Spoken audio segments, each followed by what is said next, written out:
Russia Ukraine యుద్ధంలో మరో కీలక మలుపు తిరిగే ఘటన తాజాగా చోటు చేసుకుంది. గత 2.5 సంవత్సరాల నుండి ఇరు దేశాల మధ్య యుద్ధం కొనసాగుతున్న విషయం తెలిసిందే. అయితే రష్యా నుండి యూరోప్కు సముద్ర గర్భం ద్వారా వెళ్లే నార్త్ స్ట్రీమ్ గ్యాస్ పైప్లైన్ ఇప్పుడు ధ్వంసమైందట. దీంతో యావత్ యూరోప్ ఇంధన సంక్షోభంలో కూరుకుపోయే అవకాశాలు కనిపిస్తున్నాయట. అయితే ఈ గ్యాస్ పైప్లైన్లను ధ్వంసం చేసింది ఎవరు? ఉక్రెయిన్ దేశభక్తులా లేక అమెరికన్ ఏజెన్సీ CIA అనే చర్చ ఇప్పుడు తెరతీసింది. మరి ఈ గ్యాస్ పైప్ లైన్ ఎవరు ధ్వంసం చేశారు అనే అంశంపై ప్రత్యేక కథనం ఇప్పుడు చూద్దాం.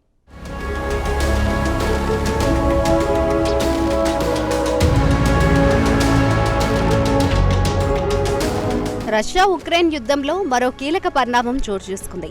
ఉక్రెయిన్పై రష్యా దండయాత్ర ప్రారంభించి దాదాపు 2.5 సంవత్సరాలు దాటిపోయింది. ఉక్రెయిన్ రష్యా పూర్తిగా నేలమట్టం చేసింది. అటు ఉక్రెయిన్ కూడా ఇప్పుడిప్పుడే రష్యాపై దాడిని ముమ్మరం చేసింది. రష్యా భూభాగాన్ని ఆక్రమించడం మొదలుపెట్టింది. అలాగే బాల్టిక్ సముద్ర గర్భం నుంచి నార్డ్ స్ట్రీమ్ పైప్ లైన్స్ ద్వారా యూరప్కు రష్యా గ్యాస్ సరఫరా చేస్తోంది.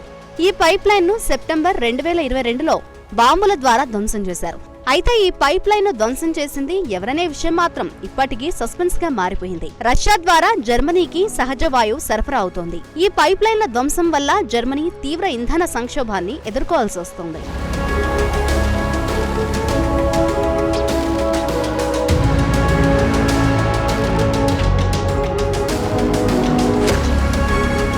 అయితే ఈ పైప్ లైన్ ను ఉక్రెయిన్ కు చెందిన దేశభక్తులు ధ్వంసం చేశారా లేక CIA ఆపరేషన్ ద్వారా ధ్వంసం చేసిందా అనే విషయంపై స్పష్టత లేదు. అమెరికాకు చెందిన వాల్ స్ట్రీట్ జర్నల్ దీనిపై ప్రత్యేక కథనాన్ని ప్రచురించింది.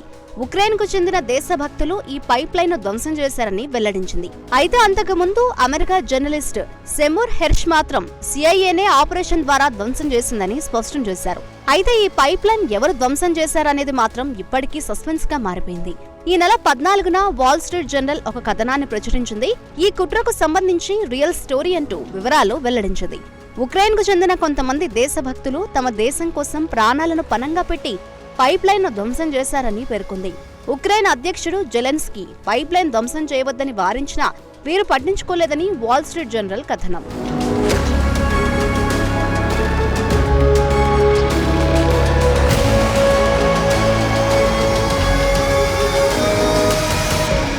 అయితే అంతకుముందు మరో అమెరికన్ ఇన్వెస్టిగేటివ్ జర్నలిస్ట్ సెమూర్ హెర్ష్ గత ఏడాది దీని గురించి ఒక వార్త ప్రచురించారు.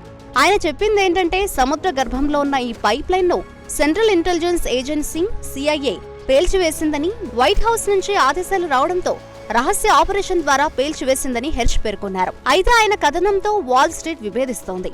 ఇక Wall Street Journal European political chief correspondent Bojan Pancevski సమాచారం ప్రకారం ఒక చిన్న పడవను అద్దెకు తీసుకుని 6 సిబ్బందితో ఈ పైప్ లైన్ పేల్చివేతలో పాల్గొన్నారని, దీనికి సుమారు $3 లక్షల వరకు ఖర్చయిందని ఈ ఆపరేషన్ లో పాల్గొన్నవారు చెప్పారని wall Street Journal European correspondent వివరించారు.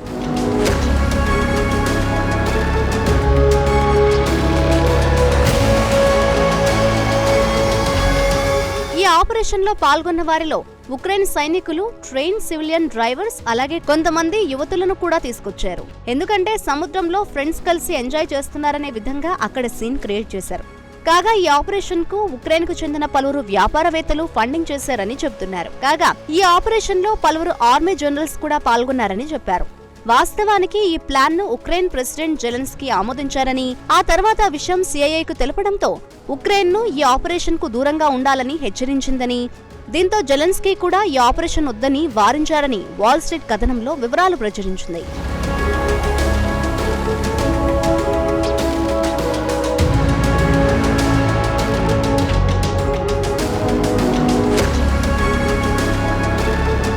అయితే అప్పటికే ఈ ప్లాన్ ఆమోదం పొందడంతో టీం వెంటనే రంగంలోకి దిగి పైప్ లైన్ పేల్చేసింది. 6 సభ్యుల బృందం satellite navigation, portable sonar, seabed open source map తీసుకుని సిబ్బంది సముద్ర గర్భంలోకి చేరారు. 4 డైవర్లు జంటగా విడిపోయారు.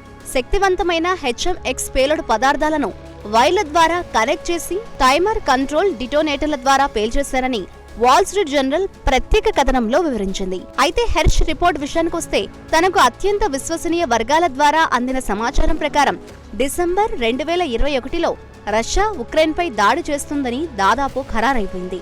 దీంతో అమెరికాలో ఆందోళన మొదలైందని చెప్పుకొచ్చారు.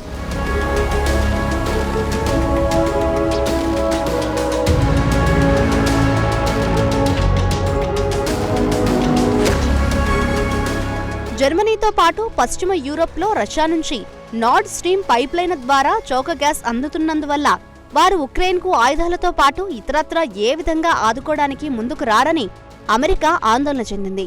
దీంతో ప్రెసిడెంట్ జో బైడెన్ 9 నెలల పాటు వాషింగ్టన్లో అత్యంత రహస్యంగా జాతీయ భద్రతా కమ్యూనిటీతో చర్చలు జరిపారని హెర్ష్ కథనం సారాంశం. ఈ ఆపరేషన్ కు అమెరికా, నార్వే సహాయం కూడా తీసుకుంది. మార్చి 2022లో CIA, NSA యూరప్ కు వెళ్లి నారింగ్వెన్ సీక్రెట్ సర్వీస్, నేవీ కలిసి ఈ ఆపరేషన్ గురించి చర్చించారు. 3 నెలల తర్వాత ఒక టీం C4 పేలుడు పదార్థాలతో పైప్లైన్ పేల్చివేసిందని హెర్ష్ కథనం. పైప్లైన్ పేలుడు తర్వాత జర్మనీ, డెన్మార్క్, స్వీడన్ దేశాలు దర్యాప్తు మొదలుపెట్టాయి.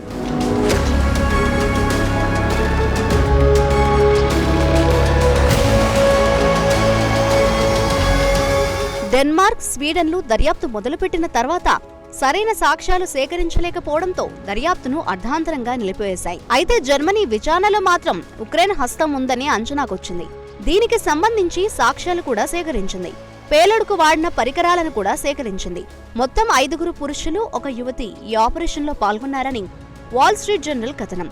ఒకవేళ ఈ ఆపరేషన్లో ఉక్రెయిన్ పాల్గొందని రుజువైతే మరి ఉక్రెయిన్పై యూరోపియన్ యూనియన్ చర్య తీసుకుంటుందా లేదా అనేది వేచి చూడాల్సిందే. ఎందుకంటే సముద్ర గర్భం ద్వారా పైప్లైన్స్ వేయడం అత్యంత క్లిష్టమైన పని. దీంతో పాటు యూరప్ దేశాలకు గ్యాస్ కొరత ఏర్పడితే ఎవరిని బాధ్యులు చేయాలో అన్న ప్రశ్న ఉదయిస్తుంది. ఇక ఉక్రెయిన్ చూసి చూడకుండా వదిలేస్తే యూరప్ కూడా 2 నాల్కల ధోరణి అవలంబిస్తుందని, అపవాదను మూటగట్టుకోవాల్సి వస్తుందనే టాక్ యూరోపియన్ పొలిటికల్ సర్కిల్స్ లో వినిపిస్తుంది.